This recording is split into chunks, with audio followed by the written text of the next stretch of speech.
maybe if he did a hazard assessment that day from his work area, maybe he would have been more present, like, okay, I'm doing a hazard assessment, I'm going to access the hoistway, I'm going to check it out, I'm going to make sure everything's safe. And that's all part of slowing down, right?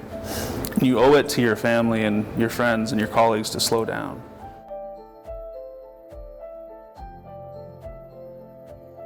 My name's Angus. I work as a Construction Safety Supervisor in Vancouver. My presentation is more or less just, it's essentially just sharing my story, my dad's story, my family's story. My dad was he was an elevator adjuster. He worked in the industry from when he was 17 until he was 48 when he died.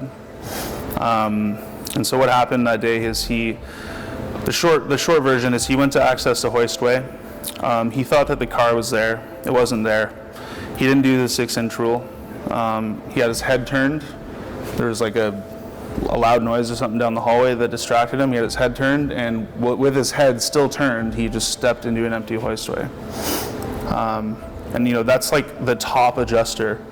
So my main message, I guess, through the whole thing is that you're not better than him. And if that could happen to him, it could happen to you too. He was the best dude ever.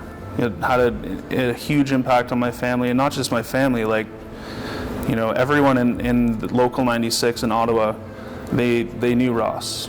He was, he either hated or loved the guy, because he was just the loudest person in the room, the funniest person in the room, and we miss him very much. Myself, I am currently training to get my NCSO, which in Canada it's a National Construction Safety Officer. And so it's a federal accreditation, and I currently have all the prerequisites for it, and the only thing I'm missing is the actual field experience. Next month I'm going to Alberta to become a certified fall protection instructor. My heart is in the right place, and I think that everyone that I work with knows that.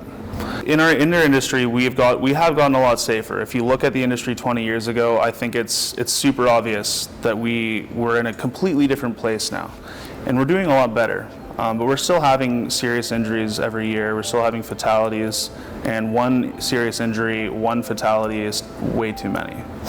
And I think to get to zero, it's not going to be just one entity that's going to get us there. It's going to be the IUEC, it's going to be the big companies, it's going to be the workers, it's going to be the supervisors, it's going to take everybody. It's not just like one, the IUEC is going to save the day, or this big company is going to save the day. It has to be everyone in the industry working together as a whole.